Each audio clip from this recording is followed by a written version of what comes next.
Okay, so greetings on YouTube. Anyone out there live or watching the recording?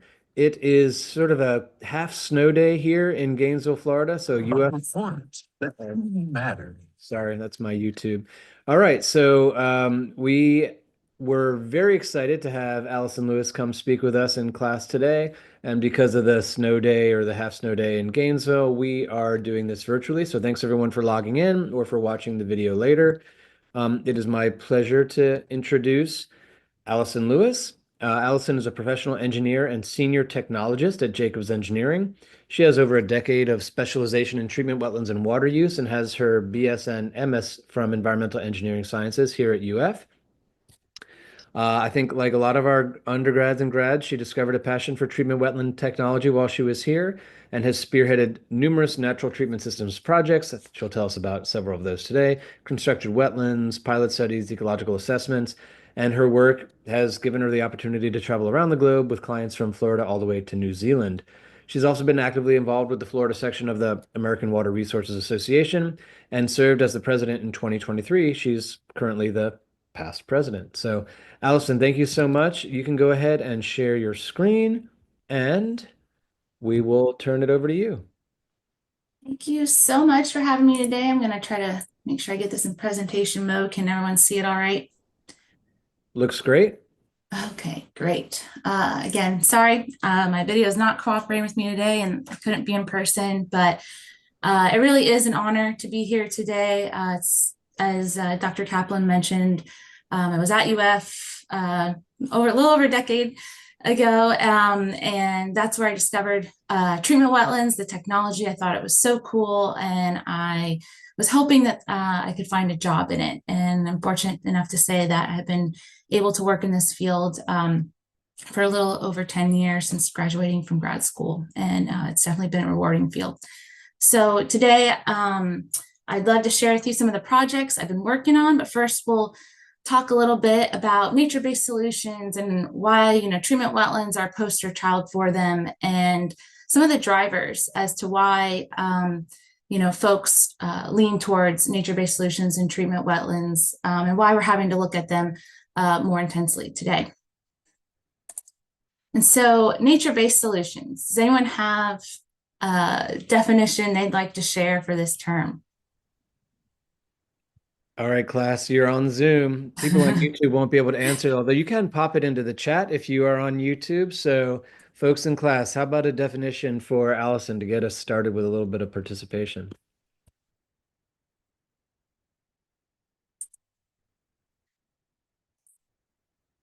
I know everyone's cozy at home, so We'll give him we'll give him 30 seconds. Sure, yeah.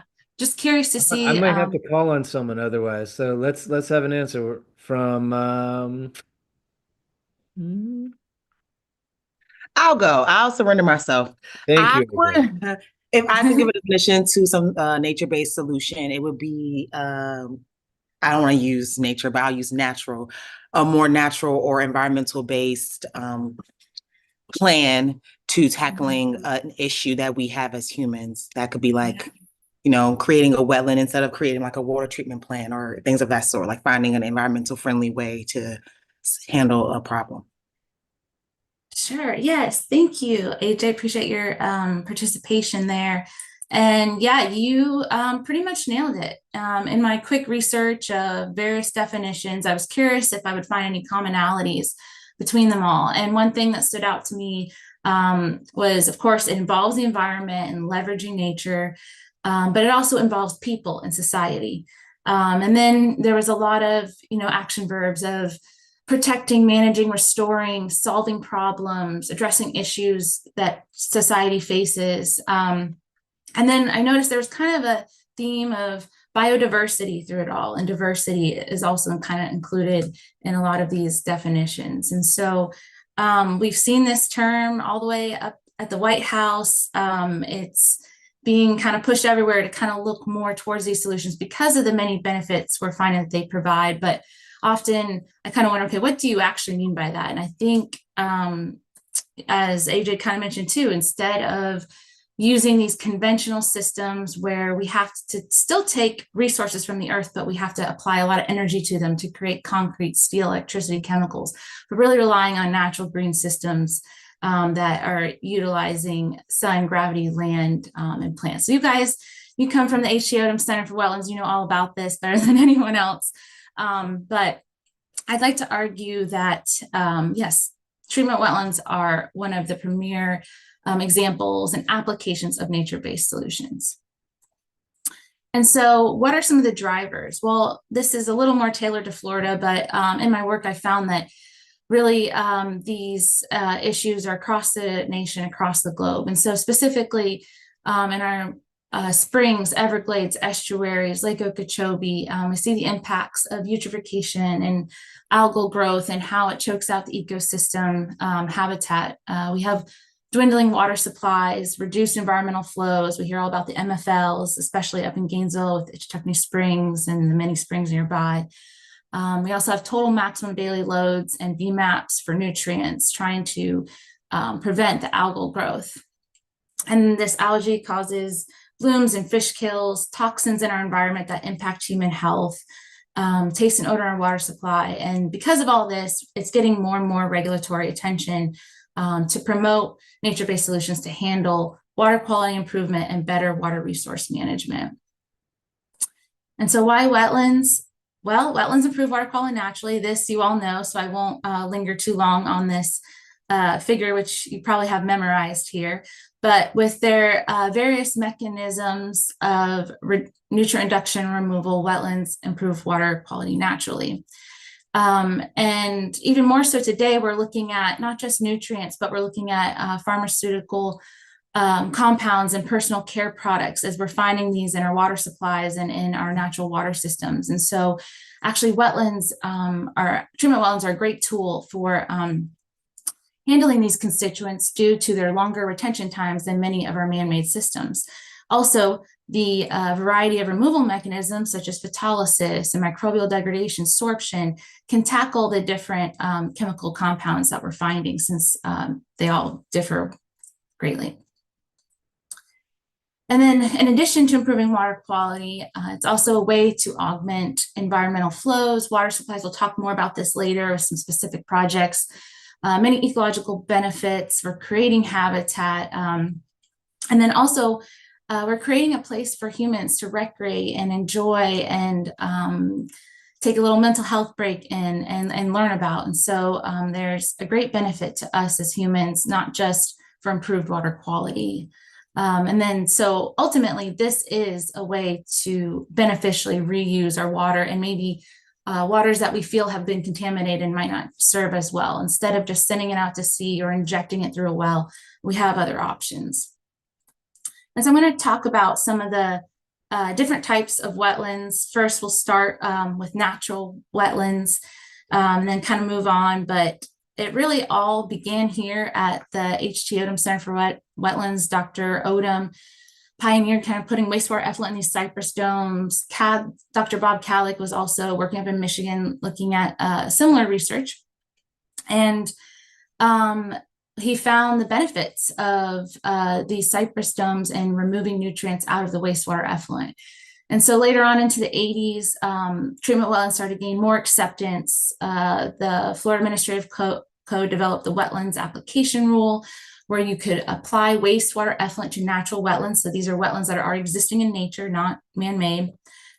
They also made a Section 4 man-made wetlands, which we'll talk about a little bit later, but kind of allowed this to be a way to manage effluent and remove nutrients. And the Orlando Wetlands Park was created in the late 1980s by Dr. Mark Brown, who you all know at UF Institute or Howard T. Odom Institute. So yeah, and moving into the 90s, we had a big shift in Everglades restoration projects in the large stormwater treatment areas to reduce phosphorus. And the water management districts did a lot of research each looking at wetlands for man-made wetlands for nutrient removal, as well as some natural. Then in the 2000s, we noticed a big shift and increase in published papers on treatment wetlands. So it's really gaining more and more acceptance. And then later on in the 2000s, 2010s, 2020s, we start to see more wetland treatment parks around, open to the public, and providing an opportunity for the public to learn about these systems. And then most recently, the Senate Bill 64 is kind of a new driver where we're looking at wetlands to help solve some of our surface water discharge problems. And so there's tons of natural wetlands all across Florida. As I said, they've been permitted under the Wetlands Application Rule. Pretty simple implementation, well-defined permitting system. It does require a lot of monitoring. And so here's kind of snapshots of some of the systems. It's pretty much just manifold pipeline installed throughout the swamp. And one of our most recent projects back in 2019 is actually rehydrating a natural wetland in Daytona Beach Bennett Swamp. So this was also not just to handle our problem, but to also help these swamps where there's been a lot of well field drawdowns and altered hydrology. And so we designed kind of 2 distribution transects, and this helped offset the load that the Tomoka River and Halifax River were receiving from the West Regional Water Reclamation Facility. And so as you can see, we kind of did some modeling of reclaimed water application rates and how that could affect stage. And the light green line shows you the anticipated lift of the hydrology at the site due to this project. And so constructed treatment wetlands, that's another kind of branch of wetlands. And I would argue that Florida leads the nation in this. There's many constructed wetland treatment parks across Florida. Some are not always turned into parks, and they're more just working horses. But either way, they're man-made, and they can be also permitted under the Wetlands Application Rule 62611. Or if they are infiltrating recharge wetlands, which we'll talk about a little bit later, they can be permitted under the reuse rule as vegetated ribs. And so this has been a new tool in a lot of our utilities effluent management toolbox to construct, basically constructed wetlands are you construct an impoundment, you plant it with native species, and then it creates just natural habitat and can be incorporated into a park setting. And because we're engineering these systems and we look at the hydraulics and the flow and the way the system is constructed, they can be more effective than natural wetlands because we're engineering these systems. And so surface flow marsh is where you have a kind of sheet flow through the plant stems or infiltration through the soil. It's typically shallow water, and there's no flow through like a media, like a gravel. I'm sure you guys have learned a lot about subsurface horizontal flow systems and those media-based systems, but today I'm really going to focus on the marshes. And so generally they're larger in nature. And what's kind of interesting to note is that probably most of the treatment wetland area around the world are treatment marshes or surface flow wetlands or recharge wetlands. But most of the number of systems are probably media-based. So there's a lot of media-based systems around the world, especially in Europe, where they don't have as much area. But today we're going to focus on treatment marshes. And so one example of a constructed wetland treatment marsh that Jacobs has done is up in Clayton County, Georgia. The Huey wetlands, they actually augment their surface water supply. So essentially, they take wastewater effluent and run it through a 260-acre constructed wetland system. And then the outfall of that wetland after the nutrients are polished goes to the Blaylock Reservoir and the Shamrock Lake, which is the county's water supply. And so this has really helped to drought-proof this utility. And we've also in recent years found robust reduction of emergent contaminants as the utility has been kind of questioning the wetlands effectiveness on these emerging contaminants of concern. And so you can see here a list of kind of standard pharmaceuticals we look at and pesticides, and seeing fairly well high removal rates for some of these and many of them above 80%. And so one form of constructed wetland is the infiltration wetland. So unlike the surface flow where there's an outflow to another water body, all the water that enters the system through rainfall or the piped inflow exits via infiltration. And so, or evapotranspiration. And so these systems are being used particularly across North Florida to help with aquifer recharge and also help utilities remove any surface water discharges. And because of the constant infiltration through the subsurface soils, you have high anaerobic conditions with carbon. And so we have found that these systems actually achieve higher rates of denitrification. And so they're very well suited for areas that have BMAPs for nitrogen and trying to target that nitrate species. And so that's why we're kind of seeing more and more of these around the Gainesville area. In Palm Beach County, the infiltration wetlands, actually kind of the first one was with Cotahatchee Wetlands in 1996. It infiltrates at about 1 inch per day. So not as high as an infiltration rate as you might see around some parts of Gainesville. But this system is a well-beloved park. It's amongst a lot of golf course communities and neighbors that were very concerned about bringing snakes and gators into their backyard and mosquitoes and that sort of thing. But it's now well beloved and has a great wood stork population and tons of visitors that visit it every day. So with the success of that system that we designed, then the Green King Wetlands came online about 10 years later, and then Peaceful Water Sanctuary in Wellington, Florida, which is a beautiful wetland park I visited a few years ago, right next to a sports complex. So can give parents a little break if they're there for an all-day soccer tournament. And then Forg Ranch Wetland, some of you may have heard about this system. We started construction in 2017, but it's been in operation for probably about 6 years now. And so it's actually one of the world's largest infiltration wetlands. There's 176 acres of 15 uniquely designed wetland cells. It receives 5 million gallons per day of nitrified effluent. So I guess influent into the wetland if you look at it that way. But basically it takes reclaimed water from Pasco County's master reuse system. And so they needed something that they had a lot of excess effluent in the summertime. And so this helped them to manage their effluent in the summertime. And also this was in an area that had been depleted by well fields nearby. And so many of the wetlands and lakes had drawn down.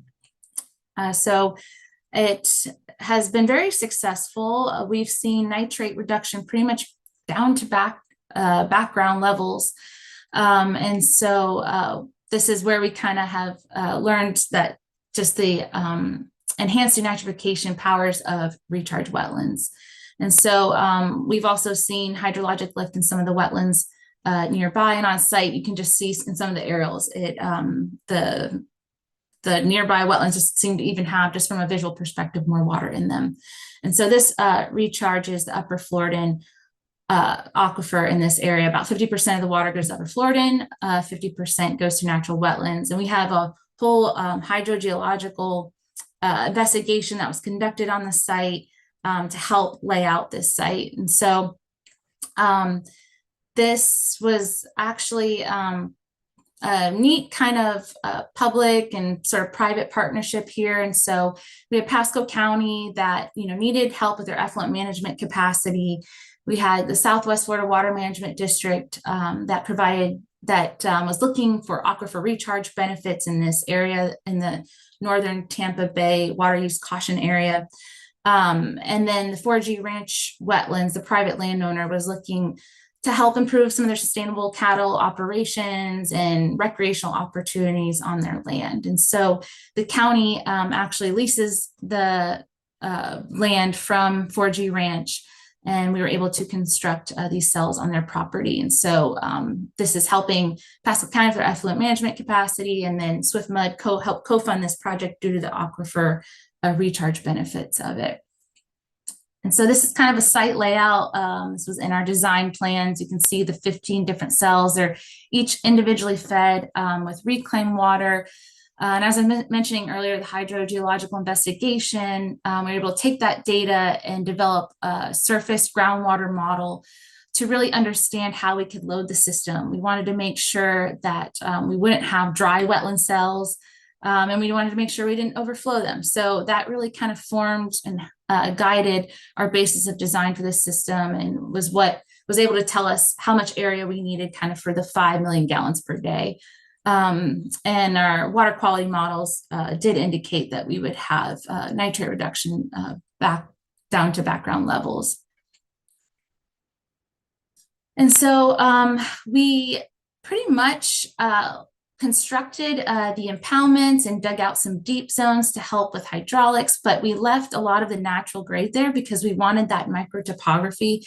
We want to maintain that biodiversity and different habitat mosaics throughout the wetland cells. So we have areas that are a little deeper with deep marsh plants. We also did add kind of some islands to the wetland to also achieve just some drier areas, and then some transitional shallow marsh areas and wet prairies as well. And so we really tried to really add some habitat diversity to this system and put on our ecological engineering hats when we were designing these systems. And so here's kind of just an overview of one of our systems not too long after planning. You'll see that kind of green color in our deep zone over here. That is our lovely duckweed. People often confuse it with algae, but quick to tell them it's duckweed. But this is kind of an overview of one of the cells looking from the south side of, looking north from the south end of the site. And so because of this different topography areas, we had to kind of do a detailed planting plan, and we really wanted to kickstart these wetland communities.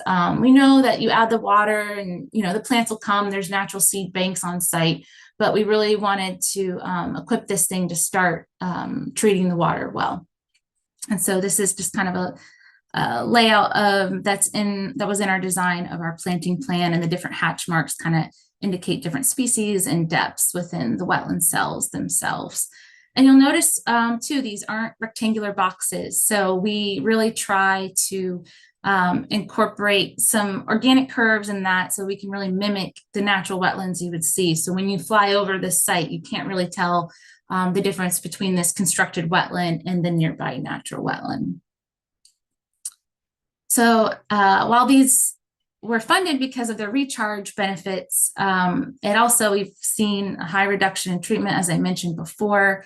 We also removed flows that were going to ribs, rapid infiltration basins over on the west side of Pasco County near Weeki Wachee and Aripeka Springs. So we helped reduce that nutrient load by taking that water and putting it through a constructed wetland and removing that nitrate and getting it out of the spring shed. And so as of recently, about 6 billion gallons have been recharged at this site.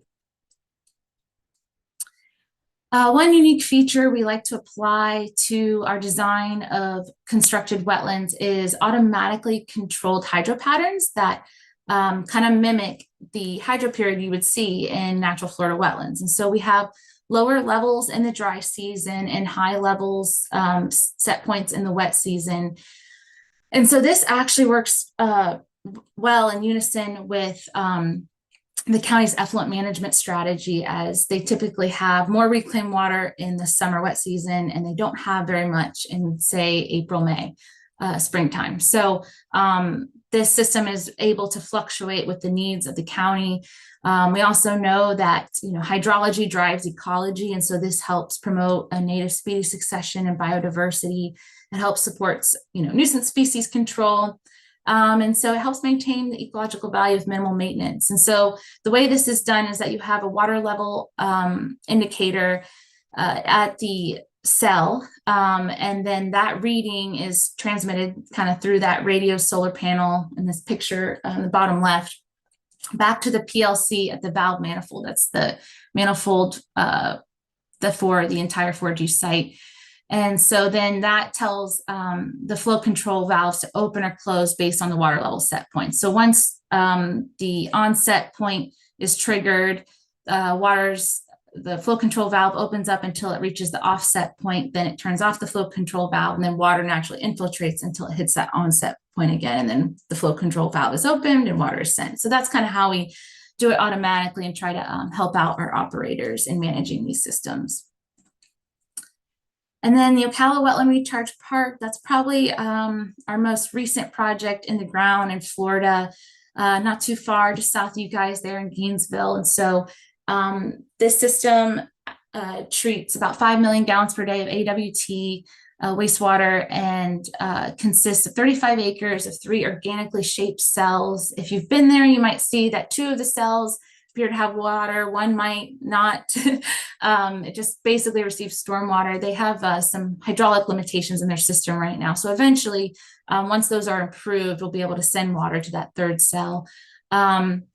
But it's a beautiful park. The varying topography is kind of similar style to what we did at Forg. And we've seen reduction in total nitrogen to background levels. And this park was really was co-funded by the St. Johns River Water Management District to help reduce nutrients in the Silver Springs springshed, as well as help with the Silver Springs flow recovery strategy. So we had our super smart groundwater modelers take a look at this site and see how much recharge would be going. Pretty much all the recharge goes to the Florida aquifer, and then Silver Springs about 7 miles away. So I think 1 CFS goes to Silver Springs, but this was a way to help offset the city of Okala's consumptive use permit and their water withdrawals by kind of really putting the water back where it came from, but cleaning it up along the way. And so this has become a pretty beloved park in Okala. It has its own social media. It's received a couple awards from the National Recreation Park Association, which I thought was pretty cool. And then it's also just became listed on the Great Florida Birding and Wildlife Trail. So they've, I think, documented about 170 species of birds now.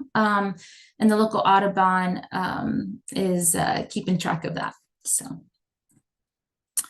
kind of just went through a crash course of natural systems, constructed systems. We're mainly talking about treatment of wastewater effluent, but there's also applications for stormwater. So just going to share with you about Long's Park Pond stormwater natural treatment system. This is up in Lancaster, Pennsylvania. And it was born out of the need to help ultimately restore Chesapeake Bay. So there was discharges to Little Conestoga Creek that were nutrient laden from Long's Pond that eventually flow to Chesapeake Bay. So they received some grant money to address this and kind of clean up the nearby stormwater before it eventually goes down a couple rivers to the bay. And so basically this system is pretty small in size, and we were limited a little bit because this is already an existing public park and they needed some of that space for some of the events that they hold there throughout the year. So we start with a pump station from Long's Pond to take that water up to the upstream end of the park, where it goes through a forebay so we can settle out the solids, and then enters an iron enhanced sand media filter, and then 2 wetland marshes. And then eventually it discharges to Long's Pond, and it's kind of like a recirculatory thing. And then Long's Pond has an outfall where hopefully we are cleaning up and treating that Long's Pond water to outflow then to Chesapeake Bay. Here's kind of another view of the conceptual design that we were presenting to the city as we developed this concept. And you can see here that, yep, kind of what I just described, how we have like the pump station that kind of takes the water from Long's Pond and runs it through this system where it re-enters. So over time, we are treating Long's Pond, but we also receive some stormwater flows from the nearby roads. And then we have educational signage throughout the park. They did a great job kind of explaining what's going on, what's happening, where you are in the park, and what kind of water quality you can expect. Here's a few construction photos. To the left is our marshes. They are, much smaller than I'm used to a little bit, but it was still a fun project. And then to the right is our sand media that turned into gravel media, just based on what the contractor was able to find. And we have to be very careful. We don't want these systems to clog. So here's kind of a few more construction photos because I just like to see how things are made. So hopefully you do too. And then here it is, the park today. It was just kind of a green lawn. And now here's the park after it's been constructed. We also included floating wetland islands in the forebay of the wetland park as well. So another application is with actually mine water. So currently I'm actually working on this project at Lavacat Mine. It's a super fun site of a former gold mine, which I thought was pretty interesting. I didn't quite realize we are still cleaning up from well over 100 years ago. And so this was kind of the old gold mines you'd see in those Western movies, and kind of came back online in the 30s and 40s. And then the state of California kind of issued a cleanup abatement order. Not really sure what happened, but the mine tailings kind of all got shoved into one place behind this log dam. And then what do you know, the New Year's Eve storm of 97 blew out the log dam, and the mining tailings unfortunately went everywhere. So this became EPA listed site on their national priorities list. And so they did try to kind of push these mine tailings into kind of this earthen area you see over here, cap it, and hope that that would work. But unfortunately, there was groundwater seeps contaminated with arsenic and iron and manganese that needed to be handled. So there's still flows today that come from the adit that need to be treated because they impact the nearby surface waters. And so this is kind of an example of merging green and gray infrastructure. To the right is kind of the targets we're looking for arsenic, manganese, and iron. And so, as I said, this is kind of a merge of green and gray, but we call it a semi-passive treatment system because we will be adding ferric chloride in a settling basin first to help with rapid formation of the iron oxyhydroxide floc that will simultaneously absorb and precipitate with the arsenic. And so we needed kind of some advanced, a little intensified technology to really remove that arsenic, but then we're using a wetland downstream of that to kind of sort of act as a filter, help with any remaining arsenic iron removal needed. And then we also have some limestone beds for manganese removal. So this is kind of a process flow diagram of the system. And you can see here, we collect the mine water from the adit into a mixed tank where we dose the ferric chloride. We then send it to a primary settling basin, and the constraints of this site is definitely the topography and the limited space. We really only had that mining tailings area to work with. And so we really had to kind of squeeze and shoehorn everything on site. So in the primary settling basin, that's where we get that co-precipitation and settling out of that iron arsenic floc. And then the material is kind of this fluffy stuff. So the surface flow wetland is great at kind of removing some of those colloidal solids with the biofilms and the stems that are in the wetland. So we're really using that as kind of like a back end filter to this primary settling basin to really achieve our standards. And so then following that surface flow wetland kind of polishes the effluent, removes any solids, and then we'll be sending that to some horizontal limestone beds that'll help with manganese precipitation. And so here's kind of some of our drawings. We're in the middle of design right now, but you can see it's kind of a interesting shaped wetland, but really we're just trying to work with the space that we have. I had to fight pretty hard to at least keep it to an acre size, but we were able to kind of fit it into the site. We also have some limestone mounds that we put in the deep zones to kind of jumpstart that manganese precipitation to the limestone. And then here's kind of a conceptual PowerPoint CAD that we did of the horizontal flow limestone beds. And so Again, we're kind of working with our topography that we have and sending water back and forth through these troughs to help with manganese precipitation. All right, so those are just kind of some recent applications of constructed wetlands that we're doing kind of around the state and country. And I figured I'd use this time now to kind of talk about some of the ancillary benefits we've found with these nature-based solutions. And so one key advantage and something we like to make sure, our utilities know and understand, and our operations folks, is that it can help with reduced maintenance when compared to other conventional infiltration systems, such as rapid rate infiltration basins. We don't have to worry about scarifying the system. There's no harvesting of plants. They can choose to do vegetation monitoring, and that can help them kind of better manage their system. Picture to the right is actually a vegetation monitoring study that we did using drones to identify different vegetation species and coverage.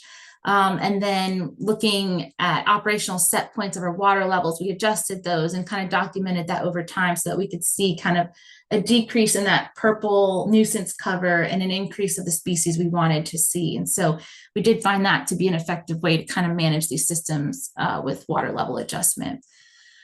So really, to maintain the systems, it would be mowing of berms, checking just the structures if you have any, and then, the water quality monitoring that is required by the DEP. It's not any more than is required for a rapid rate infiltration basin system. Of course, we'd love to see more data. Maybe UF has an interest in checking out and researching some of our wetland projects, but overall, it's not any more complex monitoring than any other reuse system. And then, of course, we know that these systems are just ecological paradises. Tons of birds. The diversity is just amazing. And it's amazing how quickly you just add water and they will come. Even before we add plants, they're already joining in. And so it makes it a very attractive option for reuse management and repurposing our water. And then over the years, it's really taken off with the public. And I've seen blog posts about some of these constructed systems or social media posts. I think right now the Okala Wetland Recharge Park has a 4.7 rating on Google. Biggest complaint is they're not allowed to walk their dogs there. We don't want to disturb the birds and the birders. So that's kind of why I think the city of Okala went with that. And yeah, the natural the berms that we construct, it just offers a great place to kind of add walkways and that sort of thing. You can also add in boardwalks and really integrate, our community with this nature-based solution. These are some photos of our educational displays at the City of Okala Wetland Recharge Park. I just loved how they turned out. I love the maze. A non-point source pollution maze that kids can go on, and then repurposing a culvert to look like a magnifying glass to learn about macroinvertebrates and water quality. So it really provides an opportunity to get creative and make this place not just a working horse for the utility, but a place that the community can come together and enjoy and cherish and learn more about the environment that they're living in. And so with the little time I have left, I think I just thought I'd talk about a few design parameters and things that we take into consideration when we're designing our systems. And so over the years, there's been steady progress in treatment wetlands design. I'm sure some of you are very familiar with the treatment wetlands books, and Dr. Kalik recently came out with treatment marshes for runoff polishing in 2020. And they're just a wealth of knowledge, and they're what we've based some of our tools in. And as I mentioned before, there's been a lot more research in this subject. Wetland performance is pretty well understood. Of course, we're looking at new contaminants. We're looking at PFAS. We're about to start a pilot study for JEA, looking at different constituents in their wastewater effluent using ozonation and wetlands treatment. And one of the things we'll be focusing on is PFAS there, and possibly looking at, other ways to intensify wetlands for PFAS removal. But typically our sizing is based on the water quality targets that were given. And we use the first order PKC star model, which is well known in treatment wetlands design. And our hydraulic loading rate can really range depending on 6 to 45 inches a week, 20 to 5 acres. That's about 20 to 5 acres per MGD. We always get that question, but it really can vary based on the water quality, based on if this is an infiltration wetland and the recharge rates on site.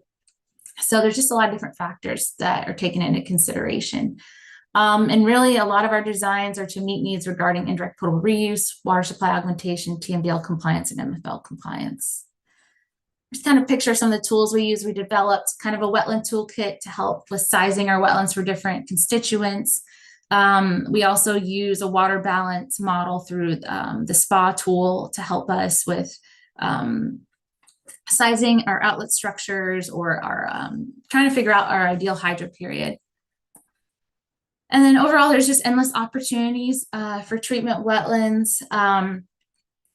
The infiltration wetlands are a good idea for areas with well-drained soils where you're looking to recharge aquifers, help with nutrient reduction in springs basins. Flow through wetlands can be a good option for those that have surface water discharges. This is a technology that is included under the new Senate Bill 64 rule. And so I hope that utilities and cities and counties really consider these systems instead of just taking the water and injecting it into the ground. And remember that there can be a beneficial reuse of this water. Obviously, this can also help, as I mentioned before, TMDLs and minimum flows and levels. These systems we're finding are addressing some of the contaminants of emerging concern in personal care products, so should be considered when thinking about potable reuse and that nature. Are also a great way to implement kind of a one water approach to water resource management. And then they include all of the many benefits that I mentioned before regarding wildlife, park amenities, green spaces, combating the heat island effect, helps to increase property values actually if you live near a constructed wetland, we found. And then it's just a great way to be a steward of the environment and really kind of put the water back where it came from and clean it up along the way. So with that, that concludes my presentation. Sorry, this is supposed to, oh, there we go. This is a little visual we made for one of our proposals.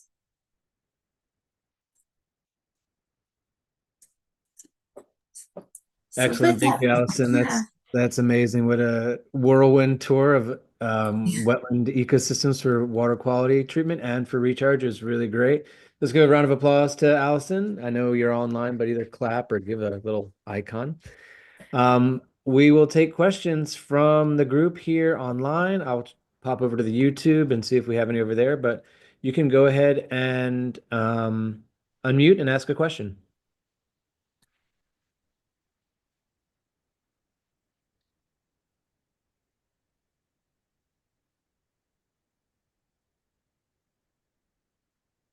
I'll give you a comment from YouTube. This is from Kathy Ewell, who of course worked on some of that groundbreaking wetland Cypress Dome wastewater projects from back in the 70s. And she notes that the original concept with the Cypress project was to replace the need for advanced wastewater treatment. But it seems from your presentation that often nowadays the wetlands come after AWT, or at least after secondary. So can you comment on that? Sure. That is a great point. And that is something that I have been hoping could change. I've been hoping that let's look at wetlands to bring this water to AWT and let's permit it as an actual process in the wastewater treatment plant facility. So I'm still hoping and hopeful that this can be a tool that is used. I know for the city of Arcadia, they are going to be, we did a preliminary design for them, kind of was through FEMA, but actually looking at ammonia and enhancing it with pure oxygenation. And so this is going to help them improve their water quality to get them through their consent order and give them more time to actually upgrade their plant. So anyways, it's to be determined how that'll be permitted, but I'm curious if it's going to actually be permitted as a process in the wastewater system. But I would agree, Ocala probably could have, done a constructed wetland and achieved at least the standards for nitrogen. Phosphorus might had to maybe could have done biogeochemical augmentation or something like that. But Right. yeah, that's a great point, and I would love to see folks consider treatment wetlands as a wastewater process that they can utilize. Yeah, thanks, Allison. So a couple from the Zoom chat. Megan asked, did you or the community who sort of accepted or wanted the wetland apply for government funding or grants to design and construct the wetland? I assume y'all were paid for your work that you did and it came from somewhere. So you can talk a little bit about that? Yeah, sure. I think most of the projects I've talked about in Florida had cooperative funding from the water management districts. And so the concept was kind of developed together with them, and they agreed to produce a lot of the cooperative funding. Then some of the funding came, from the utility itself. With Okala, we were able to apply for some parks and recs trail grants as well, some educational grants too. So. And were you the applicant or you helped the municipalities with the application or you sort of Yeah, partnered? sorry. Yeah. The utility was the applicant, but we would help them with that. So with our JEA pilot, we just secured one of those innovative wastewater technology grants, kind of put together the application with them, but they submitted on the behalf of JEA. So that seems to be, it's usually the utility that is the applicant, but we provide support. So let me ask a question for kind of like from the training perspective. You came through environmental engineering and a lot of the designs you showed, well, some were sort of, hey, here's where the low marsh is and the deep marsh. And then a lot were really about culverts and pipes and pumping. And so where do you what's the role for engineers versus ecological engineers as people are considering how to get their training? How, what are the set of tools that a really Sure. well-trained ecological engineer is going to be able to come in with? Sure. Yes. So, yes. So I would consider myself an ecological engineer. So I'm guiding a lot of the conceptual designs, but then it takes a civil engineer to do the civil layout of what I'm looking for. But I might give them, okay, this is the area and these are the shapes, and I might lay it out. So it helps to have, good training in ecology, chemistry. There's a lot of biogeochemistry, all those processes, because I'll do the process modeling for that more. So that to me is more of the ecological engineer, is the water quality side and understanding ecology and that sort of thing. Whereas, yes, we still need our mechanical engineers to get the water there and size the pipes and the pumps, but that was never that interesting to me. So I'm super glad there's this field of ecological engineering. So you have staff that can do all that. So you're not out analyzing borehole logs. You're just getting an infiltration rate. So you have an interdisciplinary team, and that's sort of one of the special skills is being able to interpret all that information. Sure. Okay, we have a couple more questions. So let's see if we can just fit two more in. From Jayla, this seems a bit fitting for this week, but for municipalities that are concerned with climate resilience, can constructed wetlands play into their strategies? Sure, I would say so. I mean, the Huey wetlands were a great example of drought proofing their system and augmenting water supplies. I think water supplies is definitely an impact, or climate, change is an impact to our water supplies and that sort of thing.